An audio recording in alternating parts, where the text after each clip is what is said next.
Biden still has like a 1 in 1,000 shot of staying in, and I am not going to bend until I am broken, Jesse. Clay, you're going to be the last guy on the island. Isn't it adorable to watch him hang on to the final shred of hope? Buck, just let it go. Just let it go. No one's going to judge you. I mean, are we going to make fun of you? Yes. Are you going to be forced to buy me Red Lobster and tie a bib on me? Of course there you is the are. lobster bib. That is the bet. That was the bet. Yeah, I know. You are already cooked, my friend.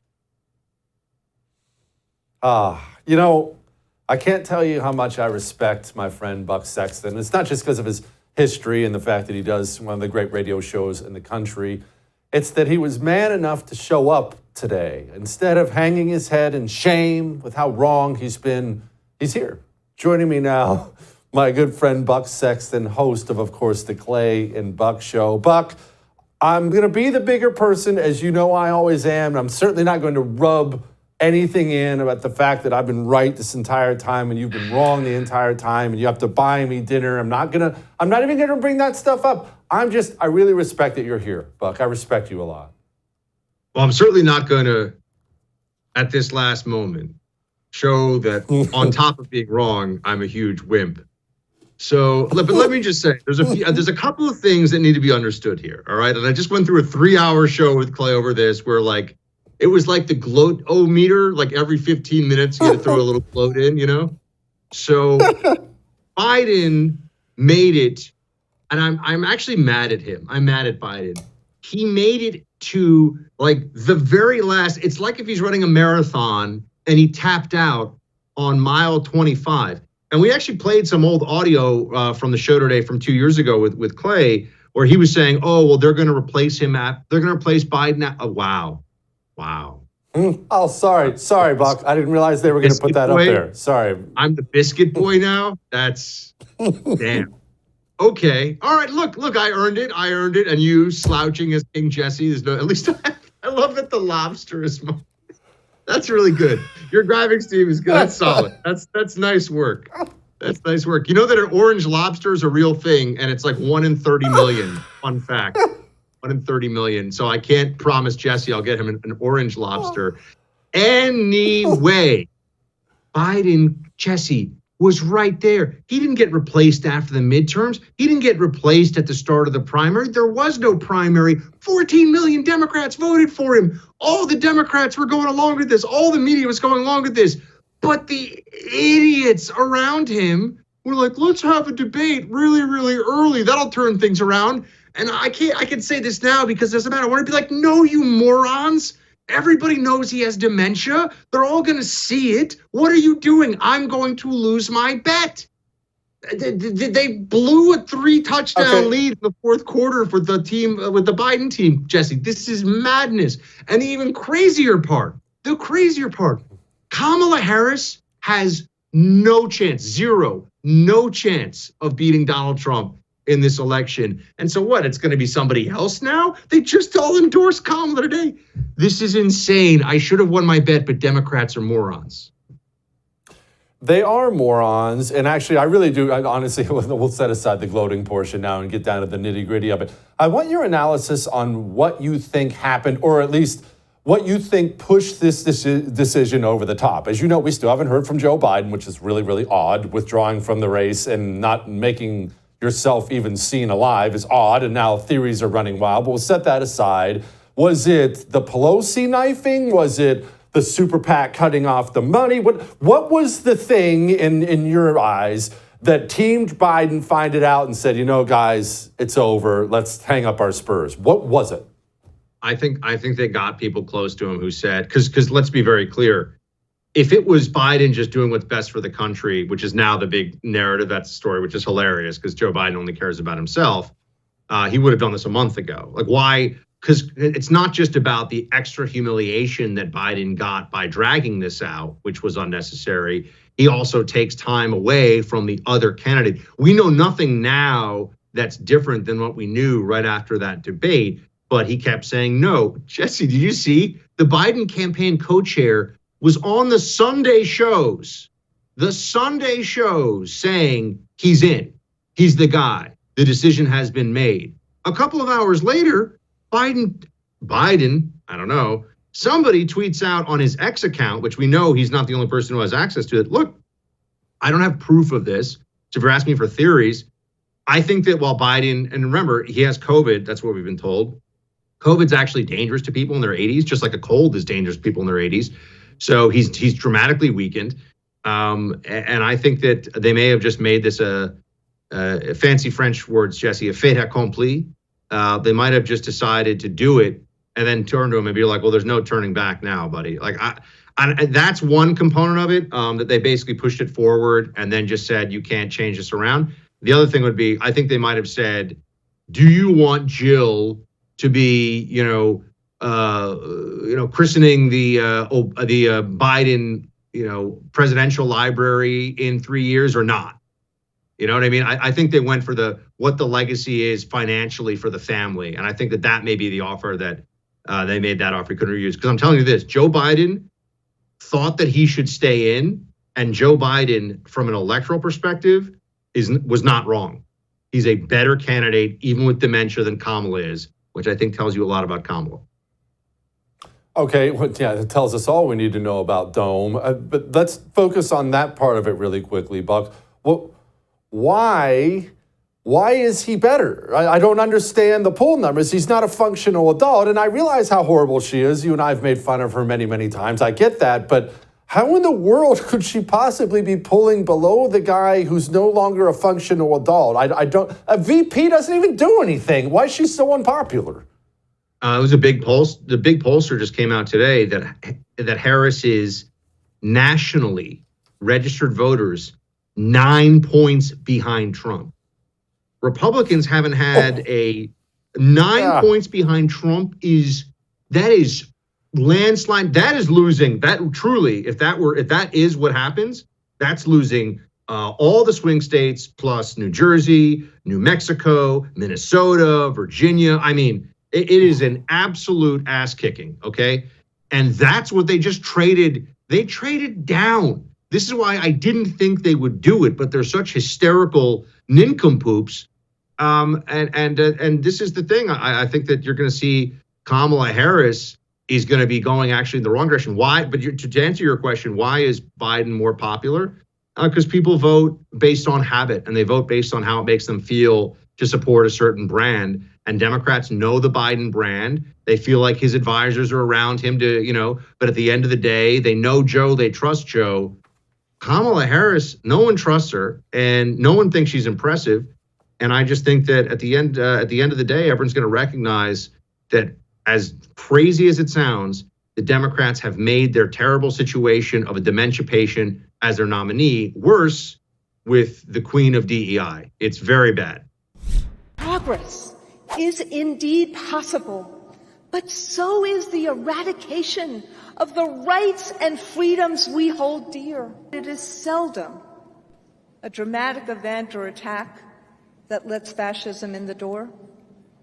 The violence comes later, after they are voted in. Voting is still our best defense against tyranny and fascism. When the history books are written about this moment, let them record that we the people united, mobilized, and voted down this existential threat to democracy and freedom, that we continued the march for progress, that we laid the foundation for a better future, and that we sought to create a more perfect union. Progress is possible. Keep marching. Keep marching, 'cause your ancestors are...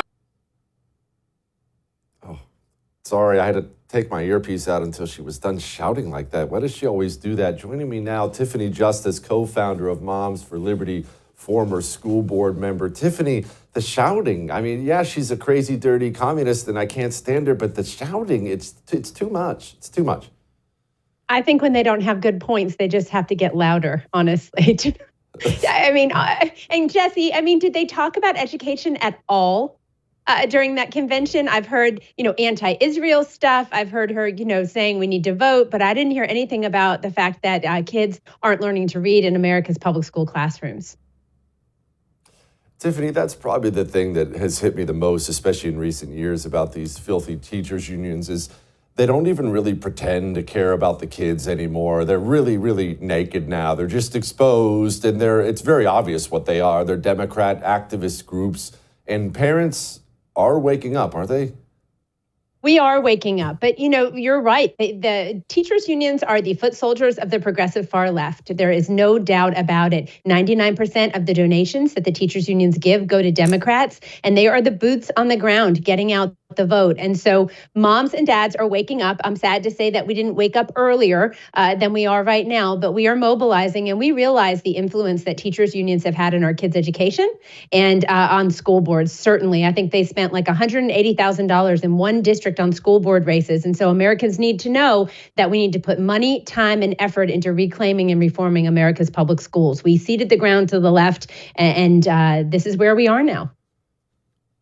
Tiffany, I want you to talk, and I'm going to give you the floor here, about specifically that effort. This is something I talk about as often as humanly possible on my show. The school boards are how we take back the country. It's not the White House. Now, that matters, but we take back the country from the bottom up, and people don't realize it just takes effort. They're all watching right now saying, well, I could never. I'm not a public speaker. I'm just a mom. I'm just a construction worker. Everyone has I'm just a thing, but that's exactly the people we need there, right? Absolutely. And I'm just a mom. In 2016, I was a mom of 4 who was volunteering at my kids' school. And I realized that the school wasn't doing very well, that it was kind of falling apart, and that there were a lot of kids at the school that weren't learning how to read. And I started asking questions. Now, the system does not like when you ask questions. So I asked more questions because of that. And I ran for school board. I wasn't even a registered Republican until 2016. I had no party affiliation in Florida.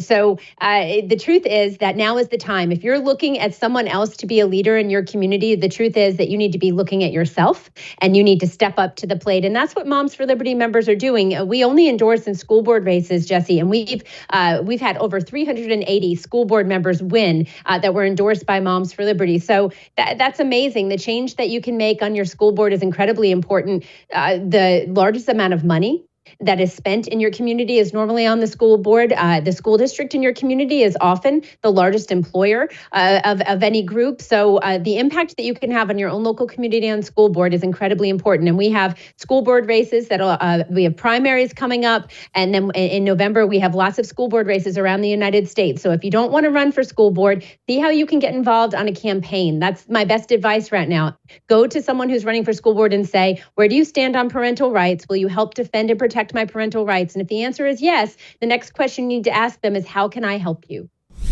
Why doesn't the FBI disclose to the American people all of the investigative detail and evidence that you are gathering as it is gathered?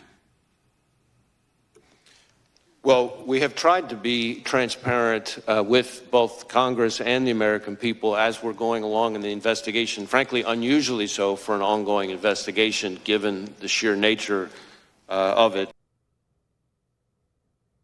Wow. I've been blown away by the transparency. I wonder if Julie's been blown away by it. Joining me now, my younger sister, the great Julie Kelly. Her Substack Declassified is top notch. Julie, okay, for those of us who didn't catch that lion snake today, was he being transparent? What happened today? By the way, happy belated birthday to my much older brother. I did tweet that at you the other day. Aren't we so lucky to have Chris Wray being so transparent with us about the near assassination of former President Trump? We really owe him a debt of gratitude. So what did Christopher Wray do today? Well, number one, Jesse, Chris Wray was not on any sort of hot seat today, and he knew it. And look, compared to the performance that we saw by Kim Cheadle on Monday, you could have a stick in front of the House Judiciary Committee that would seem more forthcoming, more honest, have more integrity than what we saw from the now resigned Secret Service director on Monday. So Chris Wray, despite his claims of transparency, I mean, he did give us some basic details that they found 8 cartridges, he said, which I think he might have meant shell casings, that the suspect, the now deceased gunman, Thomas Crooks, visited that site 3 times, including twice on July 13th, flew a drone around the vicinity at about 3:50 and 4 o'clock that day, live streamed it. And so those were some of the details that he disclosed. Also, that there were explosive devices found in his vehicle, also at his home, and that he had a receiver on his body. It was shut off. So there was no way he could detonate those explosive devices that Christopher Wray said were rudimentary. Well, we've heard that too before, Jesse, the J6 pipe bombs. So we did get a little bit of information, but most of it, of course, he pivoted to the Secret Service, which is true. That is the agency responsible for protecting the former president. But we do not expect anything like a full, fair, impartial, thorough investigation from this hopelessly corrupt FBI led by hopelessly corrupt Christopher Wray. Julie, one thing that did hit me as I was combing through a lot of this garbage today was while he wasn't that forthcoming, he was a lot more forthcoming than he has been in prior instances. What do you make of that? Well, again, I think that he wanted to portray that he is trying to be as transparent and honest with the American people as he can. So I will say, and you are correct, Jesse, given Christopher Wray's past performances, this comes across as perhaps his best. So I hate to compliment Chris Wray in any way, but he definitely came across, at least, that he wants to be a partner with Congress, with DHS and others to get to the bottom of what happened. So I do think that he sort of conducted himself well. Now, but pivoting to other issues, if we go back to January 6th or other corrupt elements of the FBI, he became his old defiant, indignant, closed up self. And so he did not answer questions about CHSs on January 6th. He wouldn't answer questions about who built the gallows. He said he really didn't even see that when Representative Tom Massey brought that up. So let's not allow his performance today, where he did come across better than usual, to deceive the American people that the FBI is going to conduct a fair investigation. And I really hope Congress holds his feet to the fire in what he's saying about being transparent. This cannot be the last we hear from Christopher Wray until whatever report is released on what happened on July 13th. I want to talk about Kim Cheadle for a moment. Obviously, you brought her up. She's resigned since then, and it's not as if you or I are shocked when we watch these officials sit in front of Congress and get real close-lipped. This has been the hallmark of these dirty commies for a while, but she was almost bizarrely so, almost flippant. What did you make? It was odd, even for these dirty commies. I felt like her testimony on Monday was odd. And really, it fueled a lot of the conspiracy theory fire that's out there now. It was so odd. It was, I think I wrote to my Substackers that it sort of made my skin crawl at certain points, Jesse. Unfortunately, this woman represents the real crisis in American government right now, and that is unaccountable, unrepentant, heartless, bloodless individuals like Kim Cheadle. She expressed no emotion about what happened on July 13th, except when she, again, like Chris Wray, became indignant about the integrity of her office, and the buck stops with her and she takes full responsibility. She expressed no emotion about what happened to Donald Trump and his family, or to the family of Chris Caparatore, or the other two who are injured, or the millions of people who have been traumatized by this. So she really, Jesse, represents what we've been talking about, you and I, for years. And that is the real people who run our government are really deranged individuals like Kim Cheadle.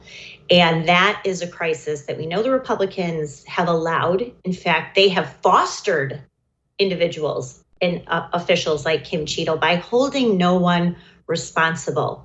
So you go from a Lois Lerner to a Jim Comey to an Anthony Fauci to a Kim Cheadle, who can't even express a little human emotion at the thought that a former president and the front runner for the 2024 presidential election, that his head was almost blown off in broad daylight before the entire world.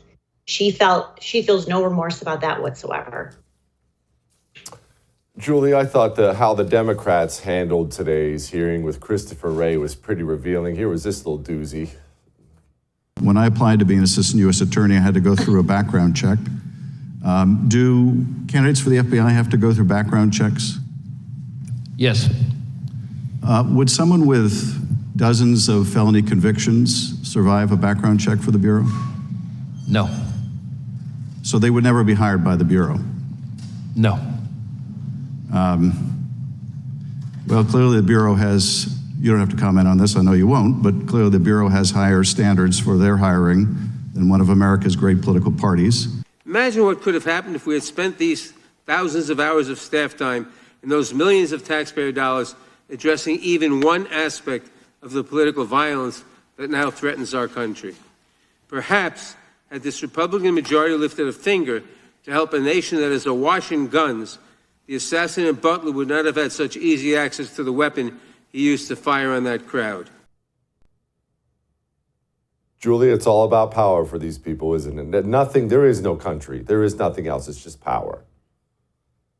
Right. Adam Schiff, we believe, first of all, you are the last person who should be talking about integrity or background checks. Let's do a background check on you right now. Furthermore, the idea that FBI officials and agents are above reproach. This agency has been run by criminals for the better part of a decade. Anytime any of them are busted with illegal conduct, the DOJ refuses to charge them. So how would we have FBI agents or prospective ones who can't pass a background check because they are immune from any sort of prosecution, regardless of their criminal behavior? But yes, everything is about politics to these people. Again, people like Adam Schiff, Jerry Nadler expressing no remorse or regret over what happened. Adam Schiff beginning his statement going directly to the lawfare against Donald Trump. Those are the sort of people, unfortunately, that we have to share this country with, but also have great power. And God forbid that they get control of the House or again, because we will see this escalate to a dangerous level. And speaking of political violence, it turned very violent today in advance of the speech of Benjamin Netanyahu, police having to deploy tear gas and other measures against demonstrators on the Democrat side, by the way, who became violent against police early on. Well, it's very clear the system has already made their choice. As I explained to you yesterday, there's no mystery in who the nominee is going to be. The system has chosen. They chose to push poor Joe out the back door of the White House, and they chose Kamala Harris. She's obviously going to be the nominee. You see everybody lining up behind her right now. Joining me now, the new big cheese at the RNC, Michael Whatley. Michael, I'm assuming that this is not exactly any kind of a shock to the RNC, and y'all were prepped and ready to go blasting away at Kamala Harris.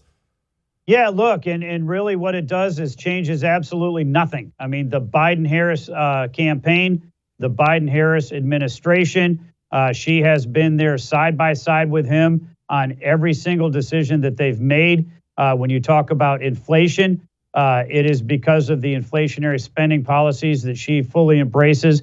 You talk about their weakness on the international stage. She fully stands by it. Even the fact that she's not going to be with Prime Minister Netanyahu when he does his appearance before Congress tomorrow. But nothing is like the border czar, Kamala Harris, who led the charge to dismantle the most secure border that we've ever had and allow 10 million illegal immigrants to come across that border. We don't know who they are. We don't know where they are. We don't know what they're doing. But we know that even Biden's own administration, his own FBI, says it's a clear and present danger to a country. She is going to double down on every single one of those policies. And I think she's going to own Joe Biden and the Biden-Harris failures across the board.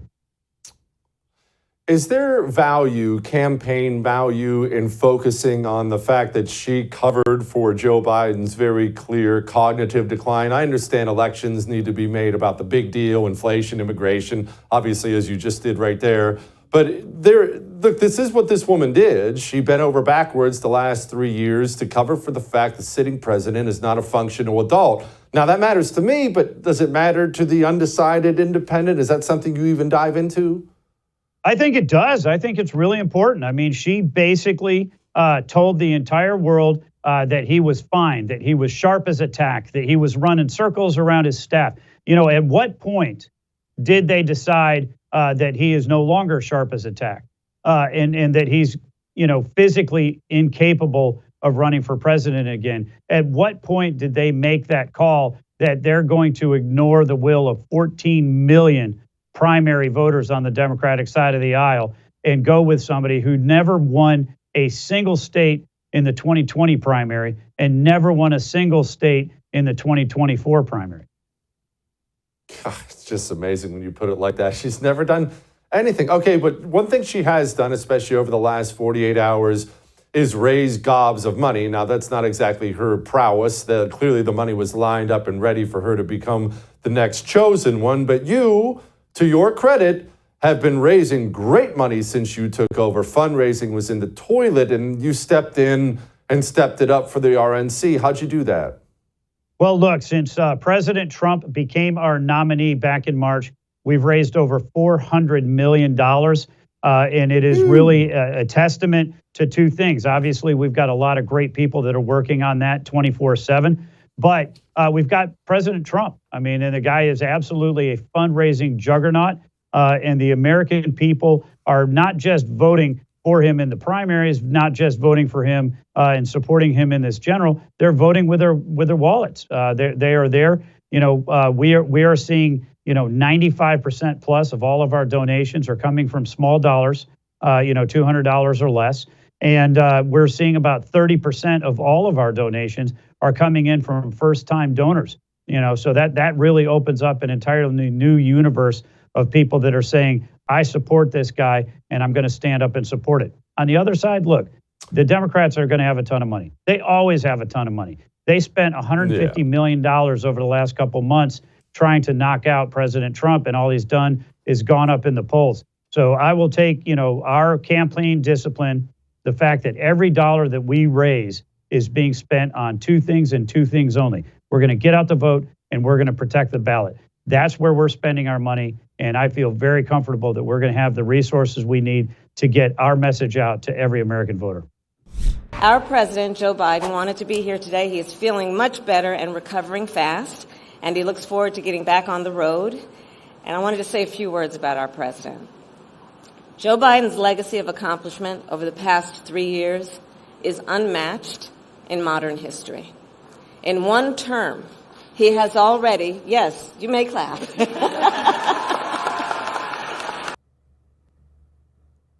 You know, she's actually not wrong there.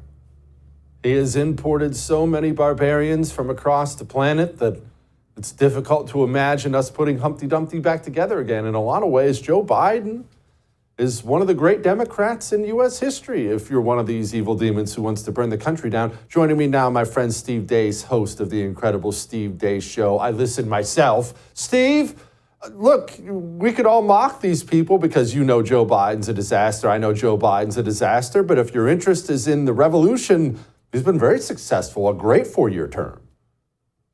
You know, I've been saying this more and more the last few years. I just don't know how you share a culture with this. I don't know how you share a country with this. These are just not reconcilable worldviews, really, in any way, shape, or form. I know you've been a long advocate of national divorce. Jesse, I think these people are like Jehovah's Witnesses with tanks, okay? Like the Jehovah's Witness always finds the most perfect Saturday every summer to bother the hell out of you, okay, by trying to get you to join the 44,000 that are saved, even though there's 4 million of them. So clearly their math is off in their own ranks to begin with, let alone before you start adding people, okay? And then they just won't go away, you know, and it doesn't matter how you push back or you point out that the founder of their cult was a complete scam artist. They just blink 3 times and go right back to their script and their conditioning. That's what these people are like. I don't think they'd let us go. We have to be fixed, and they are here to fix us. As Obama said, they are the people. that we have been waiting for. And so I just think the only way out of this is through. This is a steel cage match, worldview-wise. We saw this in an open field in Pennsylvania 9 days ago, where somehow the guy who flunked out of the math club shimmied a wall with a rifle and got 150 yards for a clean shot at a presidential candidate when the sniper that took him out was 450 feet away. So they clearly had some extended perimeter. I don't know why it didn't apply to Mr. Crooks. Now they can't even tell us if he was the only shooter as of this morning with the head of the Secret Service. I mean, the only way out is through. We're just going to have to defeat these people in what amounts to a cold civil war, because two worldviews have entered into this steel cage, brother, and only one of them's coming out. That's a fact. Okay, let's deal with the nitty-gritty of Dome herself. For me, it looks quite simple. It looks quite obvious, but you oftentimes have a different perspective on things. It looks like she's very clearly been chosen by the system. The system wanted Joe gone. He's gone. Obama, Soros, or not Obama, I'm sorry, he's the one who hasn't, but Clinton's, Soros, Pelosi, Clyburn, you of course know what that means. The powers that be have already lined up behind Dome. It looks to me like it's obvious she's the chosen one. They can't come out and say that, but it's going to be her. Am I missing something? No, I would add a little more nuance. I think she's getting a tryout right now. They're clearing the field for her. She's got 3 weeks between now and August 18th, the day before the convention, to show that she can carry this torch, that she can be enough of a credible construct. The whole goal here is to create a narrative where the polling is close enough that they can fortify the election. Again, they don't have that right now. Okay, so they need to get close enough that they can justify fortifying the election again. And so that's the whole goal here.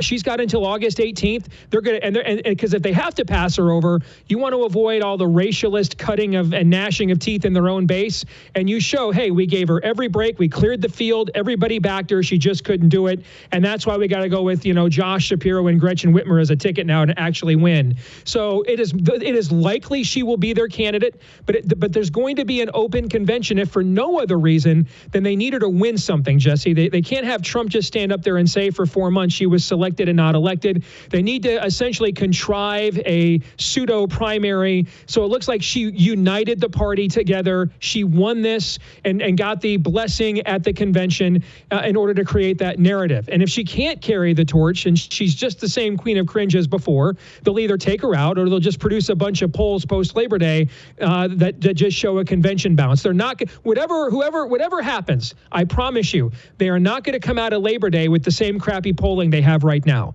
So they will either get rid of her if they have to, or they'll just lie and make up polls because they need a polling narrative to justify the fortification coming our way in November. Okay, Steve, I just on a general level, I want to ask it this way. From the outside looking in, because I'm not a Democrat, I'm not part of that party, it looks like they went from the frying pan and into the fire, okay? Meaning you already had one candidate. At some point in time, you do have to rely on your candidate to do certain things. They already had one who just couldn't do certain things. He couldn't talk, he couldn't debate, so it really screwed him over.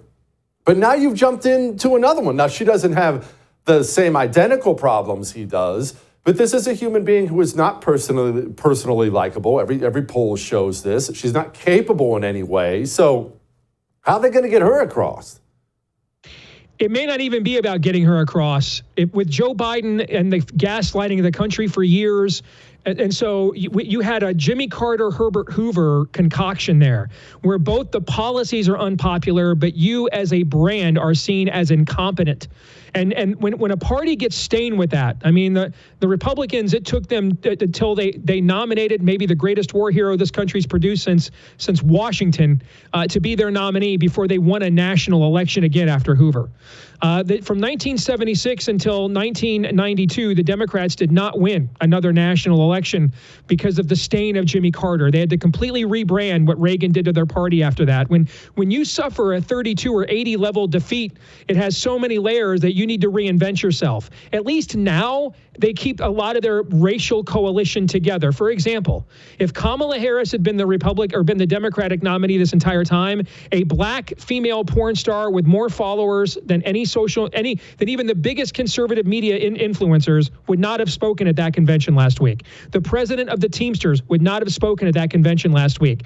You could have not have dared cross the ideological party picket line because you would have violated the coalition ethos and been considered anywhere from an Uncle Tom in the case of the black porn star to a racist in the case of the Teamsters president. But the destabilization and the acceleration of Biden's dementia provided people enough air cover to break ranks because of his obvious incompetence. So they at least can police their people now. They can rein the herd back in with the racial stuff. Every black woman is going to make sure in America that the black men that voted 1 out of 5 for Trump in 2020 don't dare do that again. Otherwise, we're going to introduce you to a couch or the curb. This at least allows them to rein back in their existing coalition. I would still favor Trump to win, but I think you would now look at a win similar to what Trump did in 2016 than a 30-state kind of loss they were looking at with Joe Biden as the figurehead.